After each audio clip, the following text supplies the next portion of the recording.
I am so glad that you have taken the time to join us for this week's show, which is going to Croatia.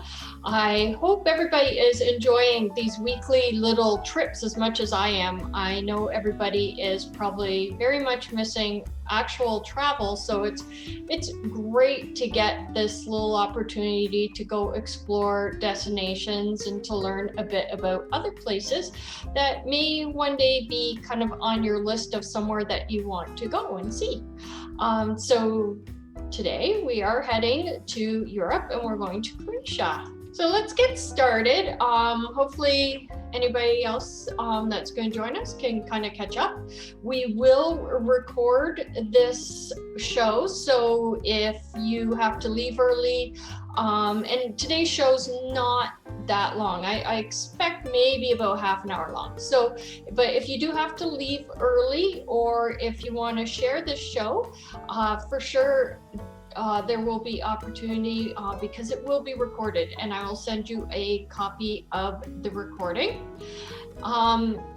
Also, just a little housekeeping kind of stuff, that if you want to chat, you can just use the chat feature. So that is probably at the bottom of your screen. You might even see 3 little dots, and those will allow you to chat amongst each other, or you can ask some questions. We have Debbie Grew, who is from the Women's Travel Club, and she will be manning the chat. So any questions that come in there or any comments, she can see those during the presentation.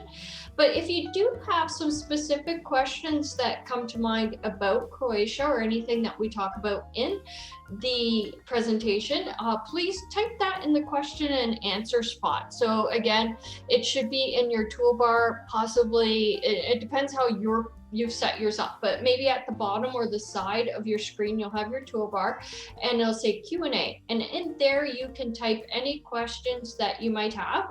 We will save those for the end of the presentation, and we'll read them off at the end and answer them. Or if at the end of the presentation, you want to actually come on live and say something or ask a question, then you can just raise your hand and we'll look for that at the end and open up your mic so that you can talk, and you'll have to listen to me talk and hear you talk.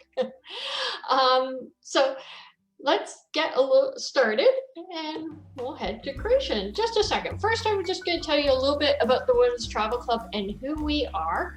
So we do small group tours for women only all over the world. Our small group tours are only up to 16 per tour, and sometimes even less depending on the destination. Some places such as Africa, or places that we have smaller vehicles, it might even be less than 16. So it's a really nice small group where you get to make friends and get to know everybody. Most women come to us as solo travelers, so they don't know anybody else on the tour, but quickly make friends. And then these are friends you're going to have for a long time, and you'll find that you'll make plans and, oh, what trip do you want to go on? What trip do you want to go on? Or even go on your own trips with some of these women that you're going to become very good travel buddies with. So I am Marianne Southall. I am head of the marketing department. I'm the marketing director for the Women's Travel Club. So I do all of these kind of travel talk shows. I send out the emails. I do the website work. That's my realm of day to day. And then I also have with me Debbie, and she's in operations, and the tour department. So what she does a lot of is putting together these tours and making sure that they have the inclusions that you really want. So she looks for things like cooking classes and hands-on type of things to fill these tours, and also tries to make sure that they have the right number of nights in different places and they see the right sites and not too long of driving time, and all the logistics that go into making it very enjoyable. And she is a tour host. So she is going to be hosting our fall trip to Croatia, and I have put a link in the chat. So if you want to find out more about this trip, if you get a little bit intrigued by Croatia and think you'd like to actually maybe visit there, you can check out that link and have a look at the tour that we have planned. And Debbie would be on that tour with you. Hi, Debbie, how are you? Hi, Marianne, and hi, everybody. Welcome to our presentation. And I'm really looking forward to this tour. Keeping my fingers crossed, that's for sure. Yeah, it'd be nice to be traveling again. So Croatia's been on your list for a while, eh? For a very long time, yes. Yeah. Well, I hope that seeing a little bit of it here today kind of gets even more excitement flowing, because I can tell you, putting this presentation together was like, wow, it's so beautiful. I want to be there. I have a thing about little cobblestone streets and such, so very excited for it. Well, let's not delay, and we will head right into having a look at Croatia. So here we go, spinning our little globe to get to Croatia. From the vast plains of Slovenia and the stunning unspoiled nature of the inland part of the country to the enchanting Adriatic coast, Croatia boasts an impressive natural and cultural heritage. It offers something for everyone: the beauty, nature, and sights, the untouched beauty of the islands, historic landmarks, and enjoying the finest local food and drinks, to engaging in a variety of sporting activities and improving your health and well-being at a spa. So, when do you think it's the best time to visit Croatia? Well, let's look at some of the seasons. Winter, which would be December, January, February, March, it can be really cold and even snow in some areas. But this is a really good time to visit for winter activities. They have ski resorts, a winter festival, Christmas markets, and the frozen waterfalls are just beautiful. March, April, October, November, those are probably times you don't really want to go. The weather's not great. It can be cooler and wetter, and cold and wet is probably never a good combination. Then into the summer, let's look. June, July, and August are quite warm. Average of 28.5, so 83 Fahrenheit in August, but it can get up to 100. It's a great time to visit for beach and water activities, but it's also high season and can be busy. Some of the more popular areas might be even a bit crowded. My preferred time to go is going to be April, May, and September. Kind of the shoulder seasons. Very nice weather, high of 21 to 25, so mid 70s, and it's not going to be as crowded as summer. Very comfortable time to visit. So this is where Croatia is when we look at a map.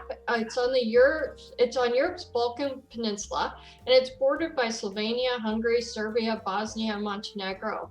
Its coastline runs along the Adriatic Sea, and it's directly across from Italy. A little bit closer. So let's have a look around Croatia at some of the key destinations that you might want to visit on a tour. We're going to start in Zagreb, which is the northwestern capital. Zagreb is a vibrant city of more than 800,000 people. The city center is highlighted by the twin-spired Zagreb Cathedral, and if you happen to be in the main square close to the National Theater, you can get some free Wi-Fi to post all of those great pictures that you've taken wandering around the city.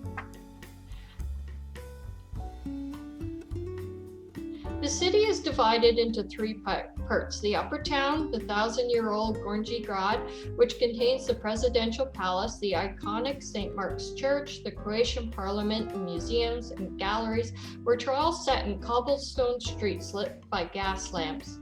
Lower town, the 19th century Donji Grad, with its shops, restaurants, cafes, theaters, and parks, and the New Zagreb or Novi Zagreb, which is the modern post-World War II area. It's full of high-rise buildings, and that's the business center of the city.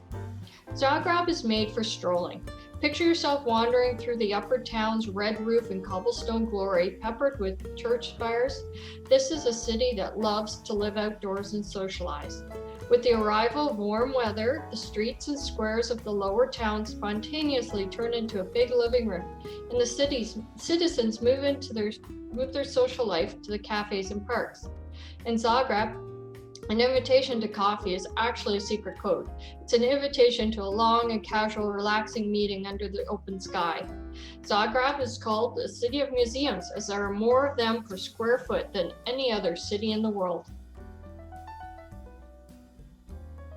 Let's move out of Zagreb and we're going to head to one of the national parks, Plitvice Lakes National Park. It's known for a chain of 16 terraced lakes joined by waterfalls that extend into a limestone canyon. Waterfalls and hiking trails wind around and across the water, and an electric boat links 12 upper and 4 lower lakes. This is Croatia's most popular tourist attraction and was granted UNESCO World Heritage status in 1979. The surrounding woodland is populated by deer, bear, wolves, boars, and rare bird species.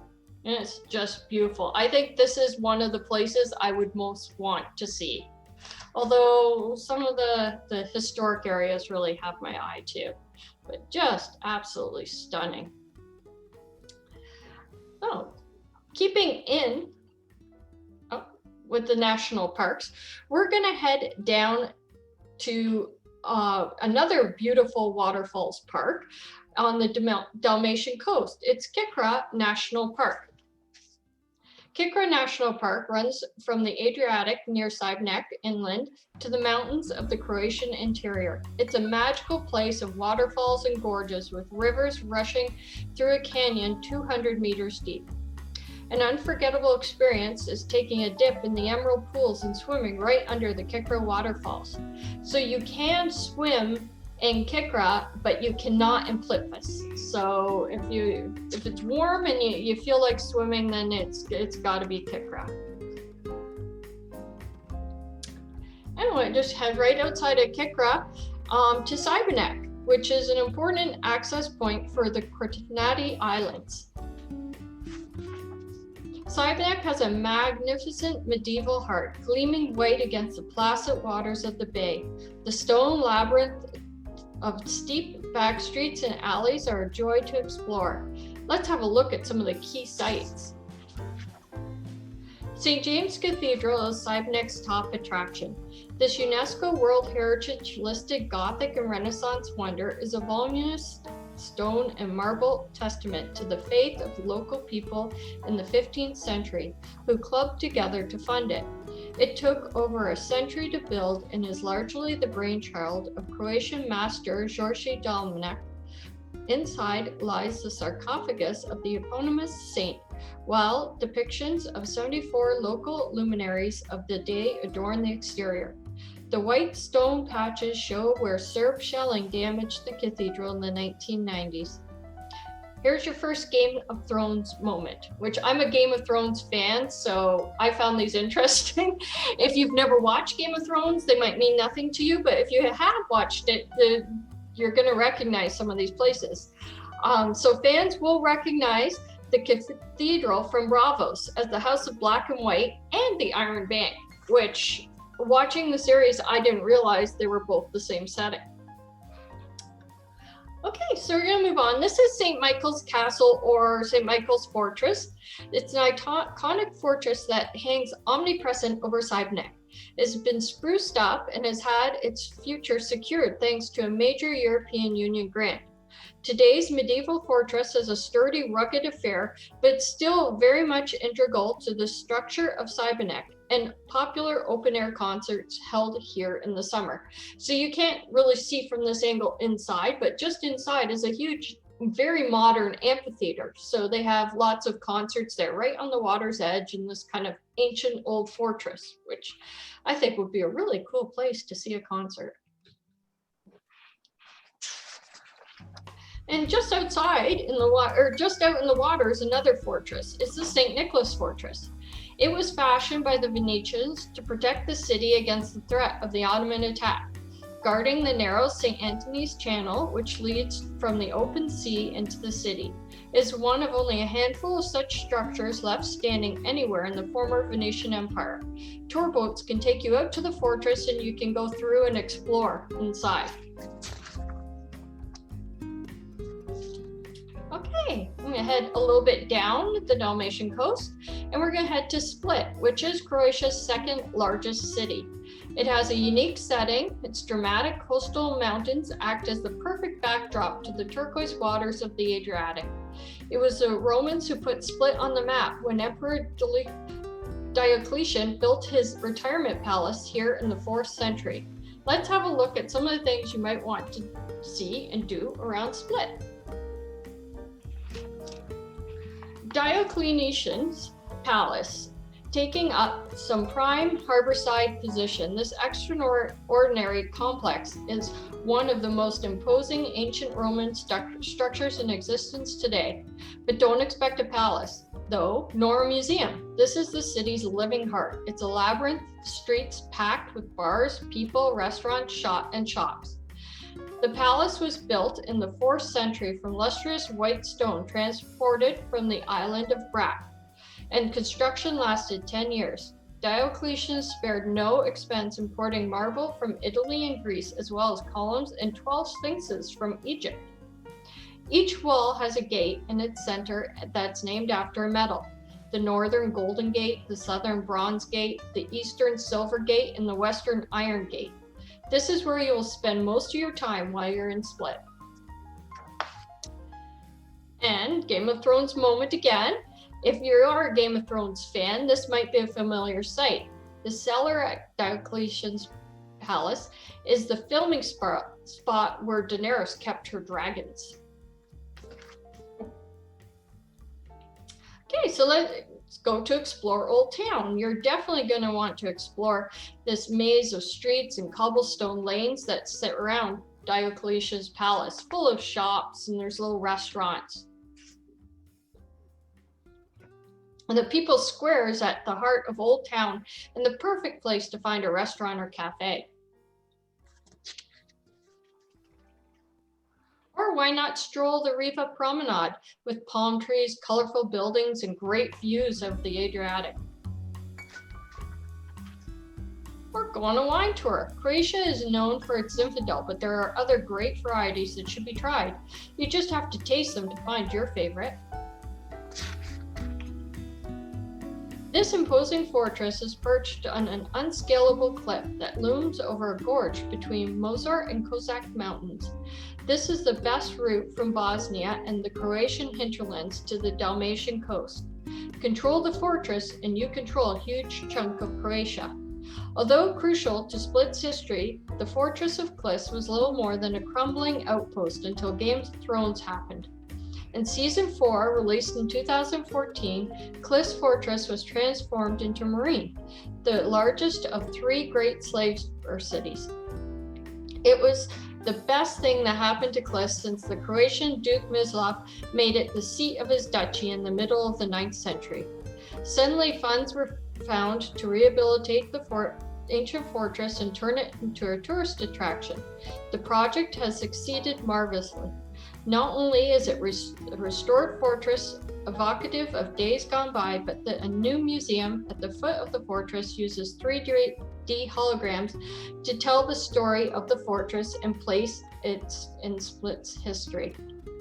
And the fortress is now dramatically illuminated at night. You can wander the stone paths, marvel at the sweeping views that extend to the Adriatic, and allow yourself to be swept back to the time when Klis was at cross currents of history. Learn the secrets of Dalmatian cuisine. Expect plenty of fresh fish, olive oil, and vegetables, which are often grilled or stewed.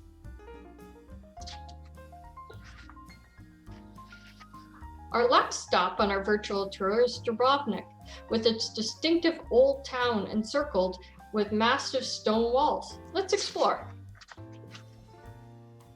The sense of awe never fails to descend when you set eyes on the beauty of Old Town Dubrovnik.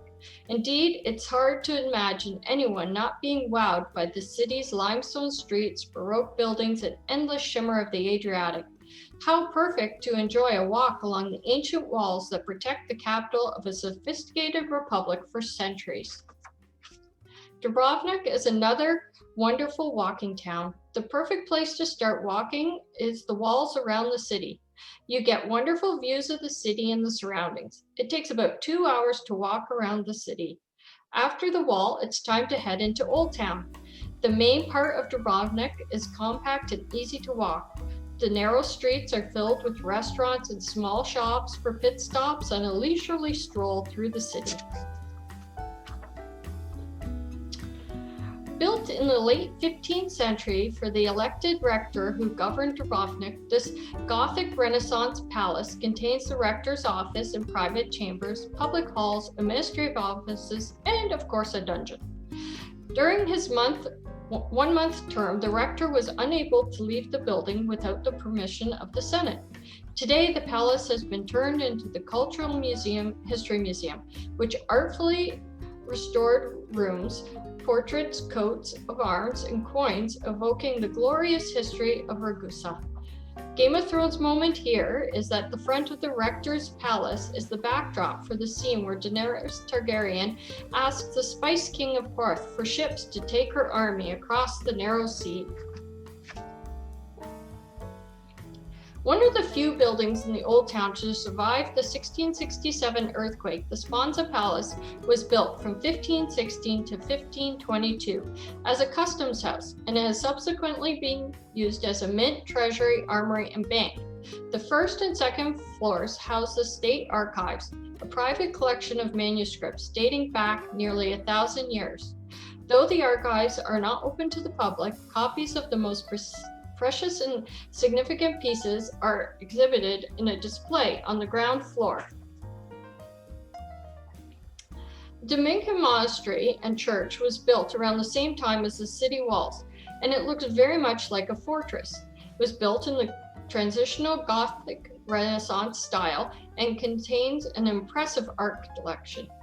The interior contains a graceful 15th century cloister constructed by local artisans after the design of the Florentine architect Maso di Bartolomeo. Within this monastery's stone walls are a gorgeous mid-14th century cloister, a historic pharmacy, and a small museum with a collection of relics, including chalices, paintings, and gold jewelry, and a pharmacy items such as laboratory gear and medical books. If the sights and history aren't quite your thing, then it might be Croatia's magnificent waterfront and beaches. The Dalmatian coast is known for the beauty of its beaches and crystal blue water, great for so many activities such as kayaking, cave exploration, snorkeling, or just relaxing on an island cruise.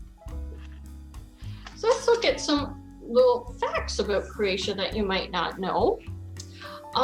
So the origin of the Dalmatian breed can be tracked back to Croatia, a breed that was originally used as a hunting and carriage dog. And according to Alfred Hitchcock, Croatia has the best sunsets in the world. The walls of Ston are the longest preserved fortification system in the world after the Great Wall of China. It's a series of defensive stone walls originally more than 7 kilometers long. They surround and protect the city of Ston, located just outside Dubrovnik. Nikola Tesla was born in Croatia. The Roman amphitheater in Pula is the 6th largest amphitheater in the world and the only one with all 3 rows still preserved. Croatia's national flower is the iris.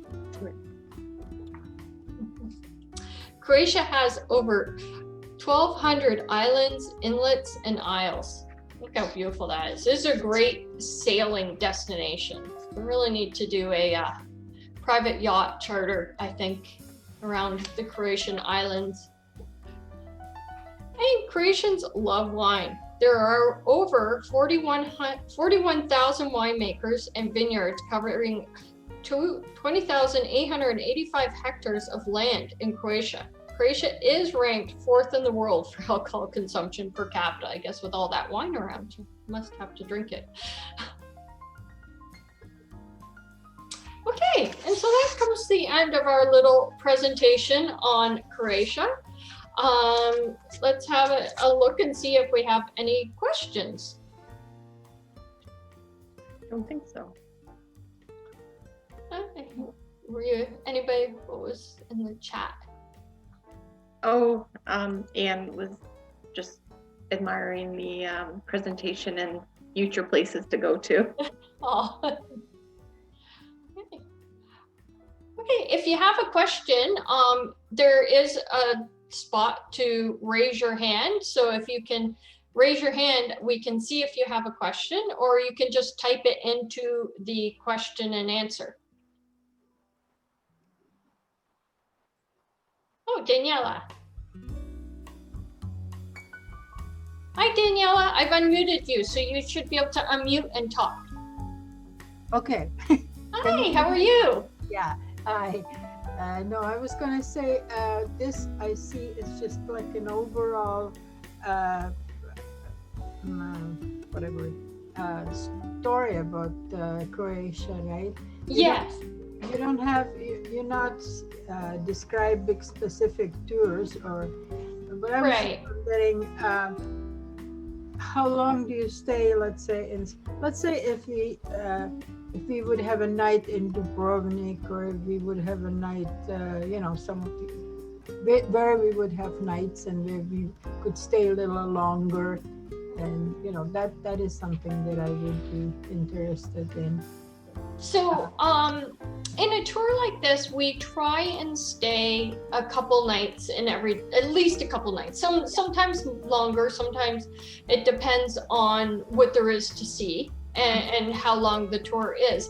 But definitely in some place like this, we try and stay a couple nights each destination, so that you're not, getting to the hotel and leaving again in the morning. That gets very tiresome very quickly. Exactly. And also, yes, this was just kind of a little overview of Croatia itself. We do kind of virtual tours or overviews of destinations, and we also do something called info sessions on our actual tours that are planned. So the info section on the tour, we will actually talk about kind of day to day what we do on the tour, where we stay, what we see. It's more of an exact kind of look at what's going to happen on the tour itself. So you can watch for those coming up on various tours, and you'll just see the differences. The travel talks are virtual kind of tour of an area, and the information sessions are on specific tours. Okay, thank you. If that helps. I have always been thinking of going, and especially like I always hear these things about Dubrovnik, how beautiful it is and all that. But it just it never fit that into any of my other trips. So yeah, it's just a very beautiful destination. So one of these days I would love to go, but I'm not yet sure when. But I would be interested if I hear when you are planning something, and if it would fit into my travel plans, I would definitely like to join you.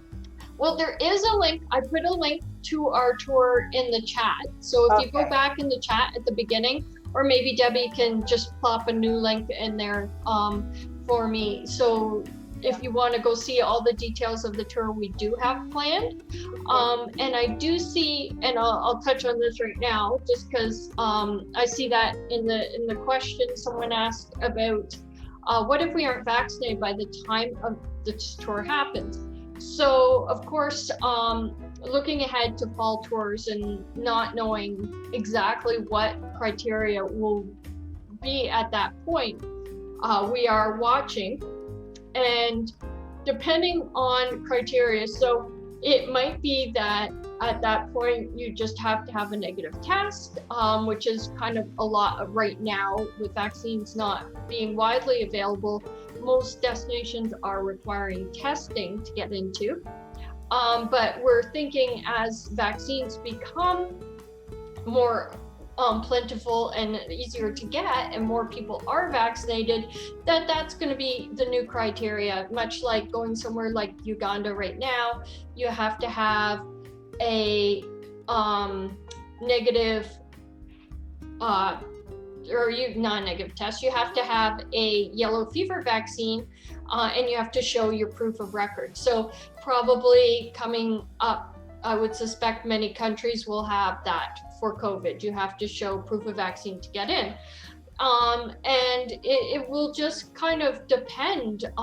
We obviously know everybody that's booked on a tour, and if we have people that can't get vaccines for some reason, or the vaccines aren't just out yet, it might be a case of, if the majority of people on the tour just can't get the vaccines and we need them, that we're going to move the tour to a different time when everybody can get vaccinated. So it's going to be a lot of kind of waiting and seeing and playing by ear. This is all a little bit of uncharted territory for everybody, but we definitely need to, be fair and be safe.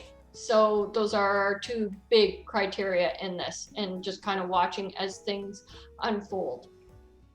And then Anne asked, went on a solo trip. I'm a little nervous traveling solo. Haven't been before. Is there any issues usually for first time solo travelers?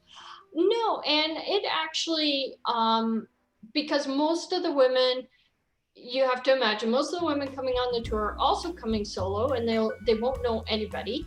It can be quite often that even our tour host won't know anybody on the tour until they get there, except for maybe a little bit of connection ahead of time. So we will make a Facebook group ahead of time so that you can kind of get to know people a little bit. It's not the same as being, in person with people, but you can get a feel and sometimes make some connections that way, so that you do even a little bit know people when you get there. But if not, by a couple nights in, you're going to feel like you've known these women for a long time. You quickly make connections. You're with them all day long, and you will make friends, and you'll have some connections that will really, really bond with you. You'll only feel like a stranger for the first few minutes, I promise.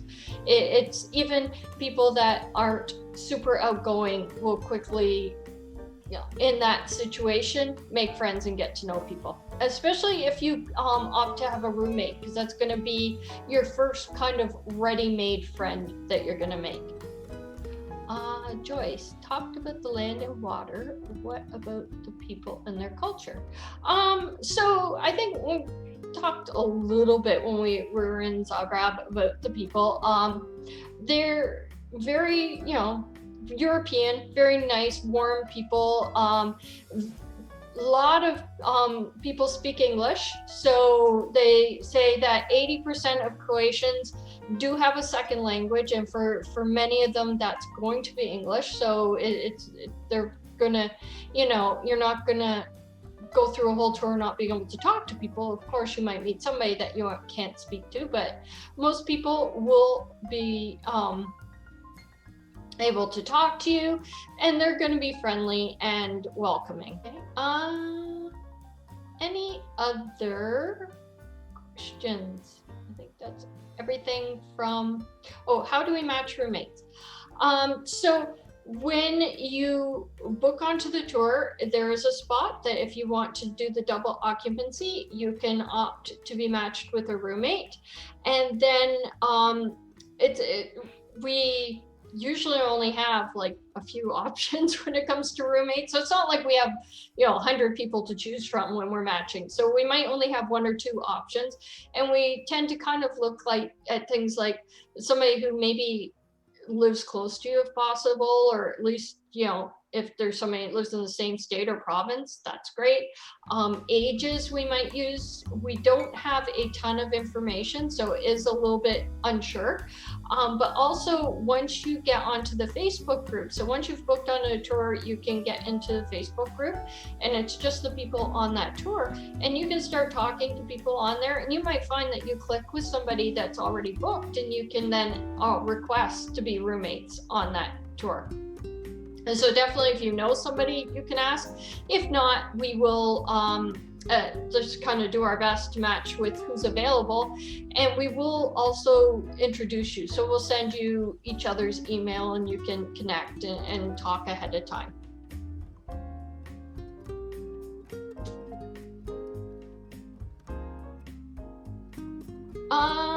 Croatia to Tanzania. Oh, Debbie Furness. Yes, so you're looking at September 2021 and schedule for Tanzania in September 21. Is it reasonable to go from one trip to the other? We actually have 2 ladies already going from Croatia to Tanzania. So yes, it is possible. And you wouldn't be alone because we have other ladies doing that too. So if you, I can connect with you later and I think you'll know who they are when I tell you who they are, and you can connect with them and talk to them about that if you want, Debbie. Anybody else? Okay. It does not look like I see any other questions, but if you do have questions, you can always reach out to us. You can either give us a call or send us an email, go on the chat. There's many ways to kind of get in touch with us, Facebook, for sure, any of those, and we can give you any information you are looking for. I hope you enjoyed this. I hope you learned a little bit about Croatia and think it's somewhere that you might be interested in going at some point. We would love to have you join us on our tour, but if not, maybe Croatia will be on your list for some time in the future. Also, if you are interested in just learning about a new destination, next week's travel talk is going to be on Australia. So we will head to Australia and look at some of the key sites all around that beautiful country. I hope everybody has a great afternoon, and we will see you next week. Thank you for taking the time and coming to see us. Thank you, everyone.